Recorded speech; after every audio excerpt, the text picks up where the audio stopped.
Es una regulación el semáforo, o sea, es una luz que regula el paso Un de los código, es un autos. código. Exacto, regula el paso de los peatones y el semáforo evita o en todo caso aminora choques, ordena el tránsito. Sabemos cómo funciona. La luz verde, ¿qué hace? Autoriza el paso, la amarilla nos indica un cambio inminente de luz y entonces o te apurás o te detenés, y luego el rojo en cambio prohíbe el tránsito. ¿Por qué digo esto? Porque descubrimos la importancia del semáforo, o sea, la importancia de la regulación, cuando la regulación no está. Claro, Es claro, paradójico, pero es así. De es hecho, así. miren, en los cruces que tienen las rayas peatonales, o sea, lo que llamamos pianitos en nuestra lengua nacional, Ujú. es muy frecuente que un auto, cuando ve a un peatón, en vez de frenar, ¿qué hace? Toca bocina y acelera. O sea que muy pocas veces el auto frena al ver un peatón, un señor o una señora. Bueno, ¿por qué pasa eso? Parece una boludez, pero me parece que es importante preguntarnos por qué pasa eso. Cuando está el peatón y el auto acelera y toca bocina. Pasa porque hemos sido socializados en mayor o menor medida en la vida capitalista, en la manera capitalista de manejar. ¿Cuál es la manera capitalista de manejar? Es importante llegar primero, es importante ser primero, y el más fuerte siempre se Sí, impone sobre el más débil. el colectivo aplasta el auto, en realidad, en la Exacto, curva. Sí. exacto, la bici al peatón, en fin, y así. Ahora, si eso que digo se acepta, descubrimos que el semáforo es importante, o sea, que las regulaciones son importantes para vivir en común, para la vida en común. Pero estamos en un momento político, en la Argentina, en el mundo, de fuerte de regulaciones. De hecho, en la Argentina hasta tenemos un ministerio, el Ministerio de Desregulación y Transformación del Estado, que lo conduce Terminator. Terminator, exactamente. Schwarzenegger, Terminator. ¿no? Sí. Lo escribieron mal. Aquí Schwarzenegger lo nombramos Schwarzenegger, pero es igual. Ahora, la pregunta que a mí se me ocurre es esta: ¿por qué? ¿Por qué se desregula? ¿Por qué es necesario o imperioso en este momento, digamos, de la vida política argentina y mundial desregular?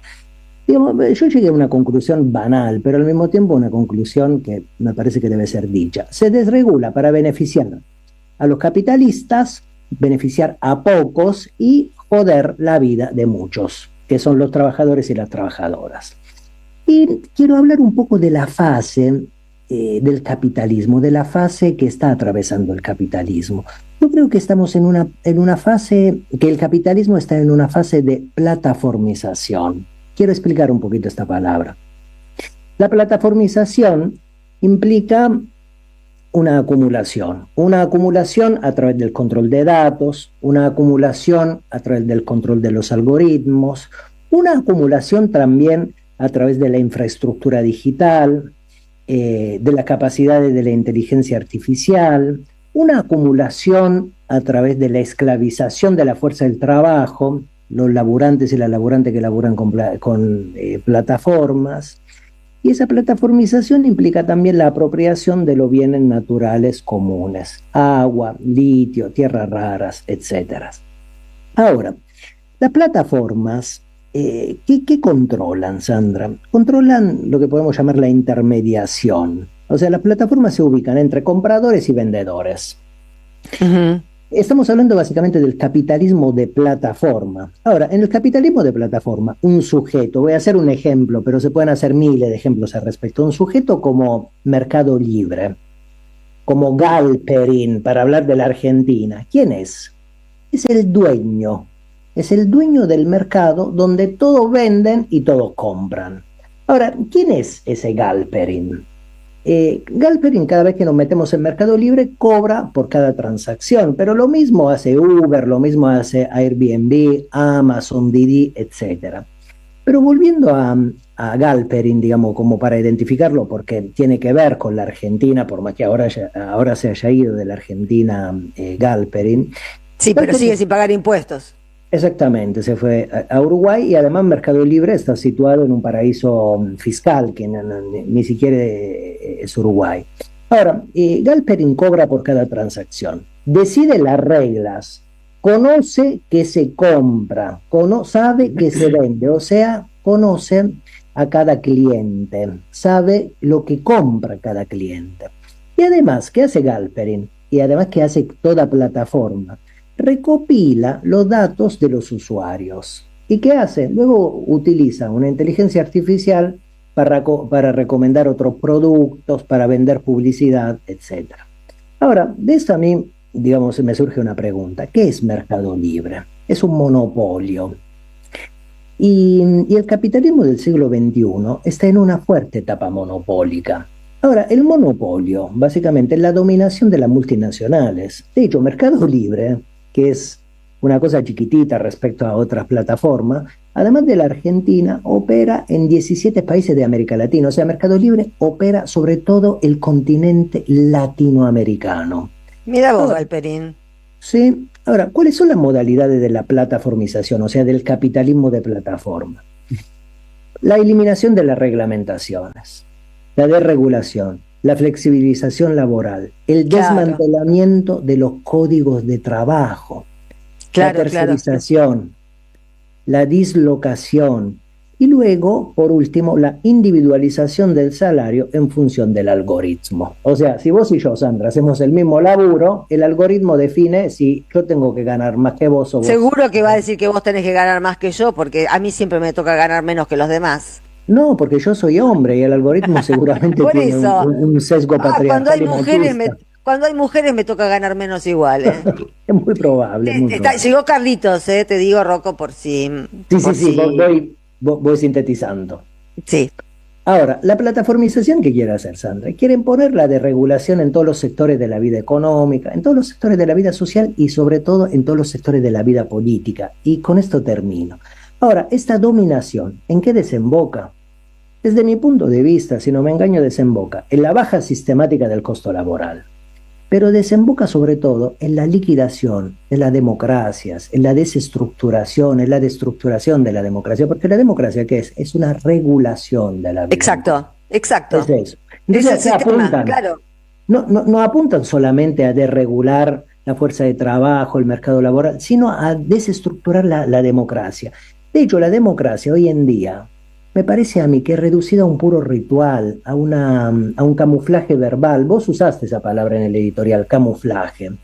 Porque la democracia hoy, sobre todo en países como el nuestro, los representantes y las representantes no deciden casi nada. Es una paradoja, parece una paradoja, pero la verdad que me parece que es así.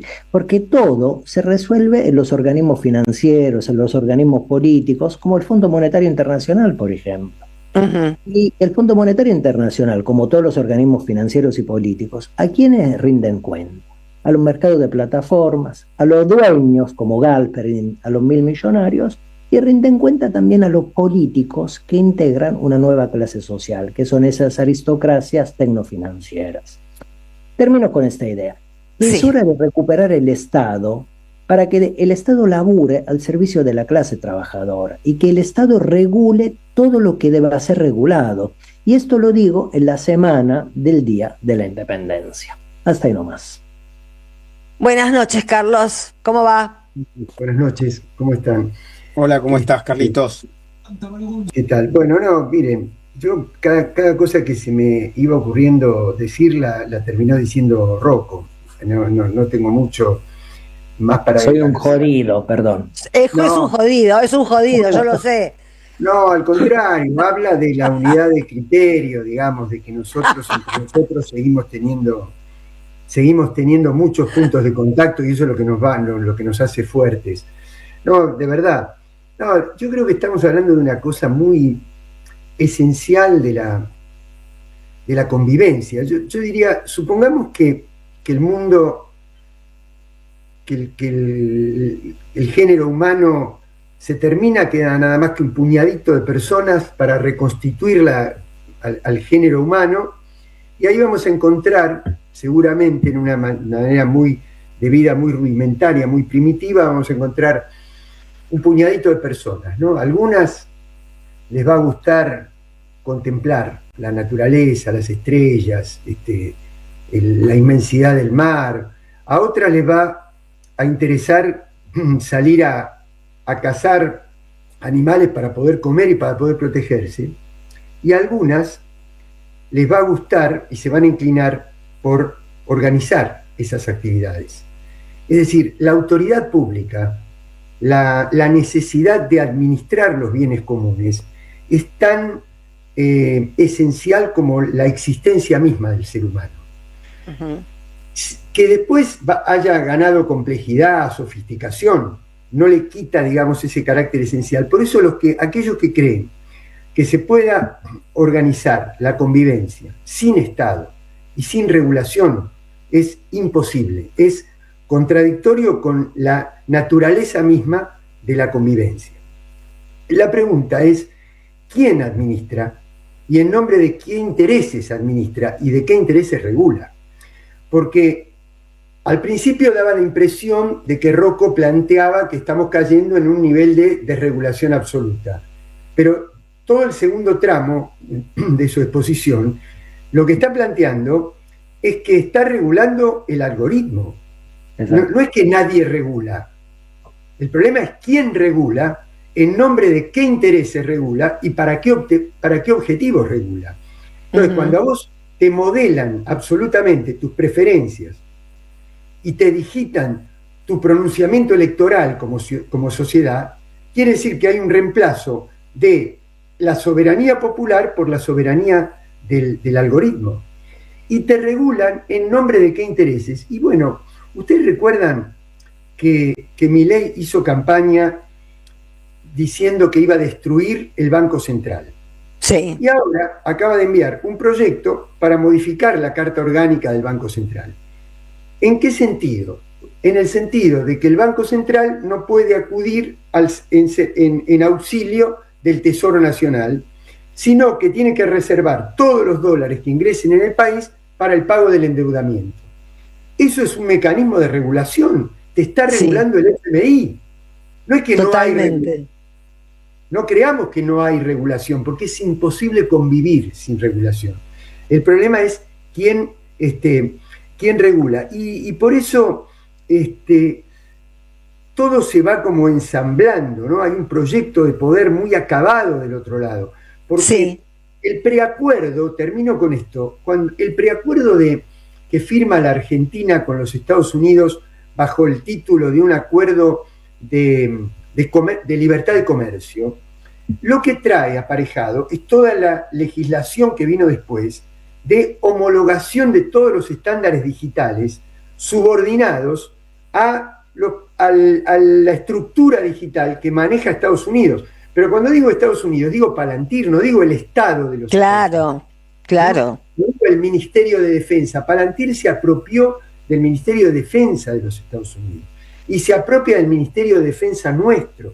Así que todo eso es lo que está detrás de este tema de la regulación. Y cuando digo Palantir, digo la digitalización electoral, la creación de climas que se manejan desde el algoritmo, quiero introducir un tema que puede aparecer como distópico en esta conversación, pero me gustaría que lo conversemos en algún otro momento. Si a este proyecto de Milei le va muy mal socialmente y ve que está corriendo riesgos preelectorales, el círculo rojo digital que necesita, porque eso no es una abstracción, la inteligencia artificial necesita cosas muy concretas: agua, litio, cobre, minería, materiales críticos, superficies donde poderse desarrollar, etc.